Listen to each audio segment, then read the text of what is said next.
Hi friends, welcome to Jules' game review, and I'm going to be going over a game I actually did in Twitch not too long ago. I'm going to be going over a game called by Felicia. The reason I'm going over this game and not an older game today, which I usually try to do, is because I'm actually borrowing this game from my brother-in-law and I want to give it back to him. So I want to do it while I have the chance before I feel guilty enough to return it, which I don't know if I really want to because it's one of my favorite games. I ask to play it like all the time. Every time he's like, I'm gonna bring games, I'm like, oh, don't forget by Felicia. So I absolutely love this game. So also, funny story about this, someone thought I was a student today. She asked me if school was canceled. I think she thought I was ditching and that's why I was in Panera. I was like, I'm in my 30s, so I don't know. She was like, oh, okay. She felt super awkward, and I was like, well, thank you. I guess you think I'm young. That's awesome. So By Felicia is a game for 12 and up, and it's about 3 to 8 players. It's kind of like reverse categories. If you've ever played categories, you have to name things in a category and hope that no one else has it to get points. This, you actually, for the most part, kind of want people to have the same answer as you. There's two kind of like, not ways to play, but there's two different like play options, I guess, kind of in the game. And in one way you want them to have answers, the other time you don't. But I'm going to get to both, so I'll explain kind of what I mean a little bit better in more detail. But when I get to it, it's made by Big Creative LLC, or Big Creative Company is the company that made it. Designer is Peggy Brown, artist Nate Duval, and it was released in 2020, and I think my brother-in-law got it, I want to say Christmas of 2021, maybe 2022. It was during like a gift exchange. It's called a white elephant, where you don't really know what you get and you pick a mystery gift and you open it and people can steal it, and he ended up getting this, which was awesome. I got a coloring book with colored pencils, which I was actually also super psyched about too, because I love coloring because I'm a child. It was like mermaids, I think, or cats. I think it was mermaids. It was really cool. I still have it. I haven't finished it yet. Got there. So By Felicia is $7.99 on Amazon, and like I said, it's kind of like the opposite of categories. It is a category game, so that's kind of why it's kind of like categories. So I'm gonna go over it. So By Felicia, you get the rules. You get a timer. You get a timer. You get like golf pencils. You get sheets of paper. You get tokens and stuff and a dice, and I'll go over this too. And then you get category cards. So to set up, everyone gets a piece of paper and a golf pencil to start. Then everyone also gets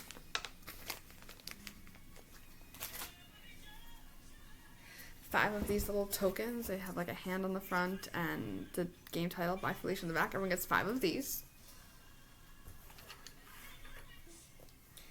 And then everyone also gets an in and out game piece. So like the game is played in rounds. So when you're in the round, you do this, and when you're out of the round, you flip it over to out, and that way everyone knows you're out, and everyone can go, bye Felicia. Hence the name of the game. So you get this dice, and it has 2 yellow sides, 2 red sides, and then 2 sides that say go round. Go. I think it says go, right? Go. And the arrows are either going clockwise or counterclockwise on either side. So you roll the dice, and I lands on yellow. So whoever rolls the dice picks up a card, and you see how it's red, yellow, and black. since did I yell and done yellow, we'd go to yellow, which says the circus. If did I land on red, you do the red category. So I land on yellow, and I go, okay, the circus. So everyone gets their pad of paper, the timer flips over, and you try to name as many things as you can that have to do with the circus. I'm going to read them out loud, but in real life, obviously, you'd keep it to yourself. So, like, clowns, ringleader, trapeze, elephants, fat lady, cannon, popcorn, tent, I said clowns, lions maybe, or tigers, lion tamer. Okay. And then everyone's like, time's up, and you're like, oh, okay. So once the time's up, you stop writing. Now you're going to go around the circle, and people are going to take turns saying one thing they wrote. So the person who rolled and read it would go first. So I'd be like, okay. And you want to pick something that you know other people are going to have. So even if you have some things that are kind of like weird, you're going to want to start with something. So I'm going to be like, oh, clowns. It's a circus. Someone else is probably going to say clowns. If someone else is like, oh, I had clowns too, you cross off clowns, you're safe. That's good. You want to be safe. So you want someone else to have your answer. Then someone else might go, oh, I had lion tamer. And I can be like, oh, I had lion tamer, and we can cross it off our list, and that person's safe. Now let's someone else said, oh, I said tightrope walker. And then everyone's like, no one has it. Let's just say. So the next person's like, oh, I had tightrope walker, and everyone's kind of like, oh, none of us had that. Person takes the token, one of their 5 tokens, passes it to the last person who had a good answer, flips this to out, so they're on in, they flip it to out, everyone goes, bye Felicia, and they're out for the round. And they lost one of their tokens, and obviously the goal is to be the last person with tokens remaining in the game. Now once you're out, you can still help. So if they said tightrope walker, no one has it, but they still have answers. So the next person might go, oh, I had trapeze artist. If they have trapeze artist, they can still say, oh, I had trapeze artist. So they can still help by keeping other people in the game, but they no longer get to say their own answers, and they can't gain any tokens in that round. So that's kind of how that works. And that's with yellow or red. It would just depend on which one you read, depending on how you rolled the dice. Now the different rule, I guess, you could say, remember, new round, you gotta flip this back over to in, is if you get the go. Now it has either clockwise or counterclockwise arrows on it. So if you happen to roll that, we're gonna say I rolled that, I'm looking at it and it's going counterclockwise, the arrows. So in that instance, you would draw a card and you would read the black or the go round topic. Now in this topic, or category I guess, you're going to go around and you're each going to say one, and you don't want to repeat and you don't want to stall for too long, because if you stall for too long or you repeat, you flip it over to out, bye Felicia, and you hand over your token to the last person who had a good answer. So that's similar, but now you're each trying to say a different answer instead of copying, and you're trying to do it lightning quick, and if you're too long, we're going to be like, bye. So, social media platform. So I rolled, I got it, I'm like, okay, topic is social media platform. So I'd be like, Facebook. The next person would be like, MySpace, Twitter, Pinterest, LinkedIn, and you'd go around Instagram until someone's like, I don't know, or they're like, oh, Facebook, and someone's like, Facebook's already said, bye Felicia. And that's how the go round would work. So that's a little bit different than the main rule, and it's a little bit more like categories because you're trying not to copy answers. You don't get points, you just lose a point if you are out, though.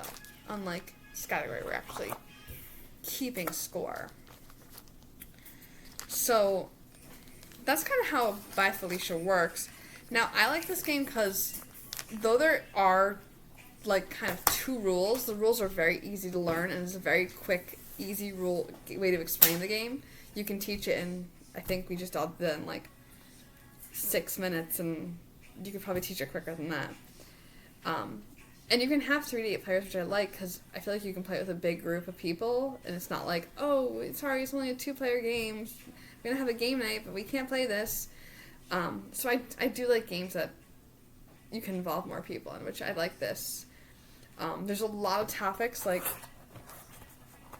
I said, there's 3 topics on each card, a red, yellow, and a go around, and look how many cards it comes with. Like, you're going to see a lot of different stuff in this game. Like, I feel like whenever I play Trivial Pursuit, we get the same questions over and over again. But this is going to take a long time to get through.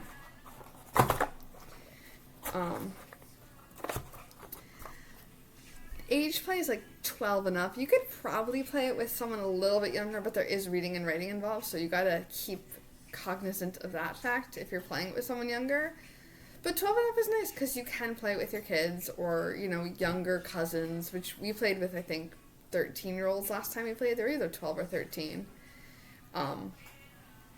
The first time we played, because it was Christmas, family Christmas, there's cousins and stuff. And also, which I didn't really think about this, but it's really cool, you could play this online or, via Zoom, which is great, because I think Zoom and, all those, Google meetups or whatever, they're, a big thing nowadays, especially since the pandemic. So, instead of passing tokens around, you could just keep a tally mark, and you could easily play it over the computer, which is really, really nice, because you can play it with your friends who are farther away, which is really, really cool. I just think that's really nice that you could still play with your friends. It's not a hard game. You don't really need to share pieces so much. So that's really, really cool. It's not exactly a travel-friendly game. There's just too many pieces to keep track of and a lot of cards. And it comes in a box. Boxes get broken and beat up.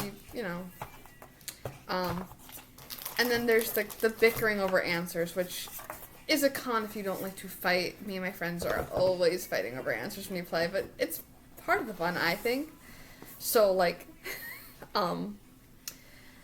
a few months ago we were playing, and the category was animals with horns, and someone put narwhal. Now, the first fight that ensued was that they're like, well, narwhal's not real, narwhal's a mythical creature. I'm like, no, narwhals are real, what are you talking about? Narwhal's a real thing, which, in case you didn't know, narwhals are real. They swim in the ocean. They're not some mythical creature.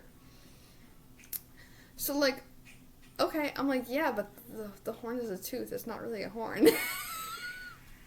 So, my brother-in-law was vindicated at first because he's like, yeah, see, narwhal's real, but then he lost anyway because I'm like, well, it's not a horn, it's a tooth. It's a tooth, it's not really a horn. So he lost that round, and he still brings it up that I outed him in that round, but it was a pretty long fight. We still talk about it, actually, the great narwhal debate. So, I thought it was really funny. Yeah. So now, like I said, the last person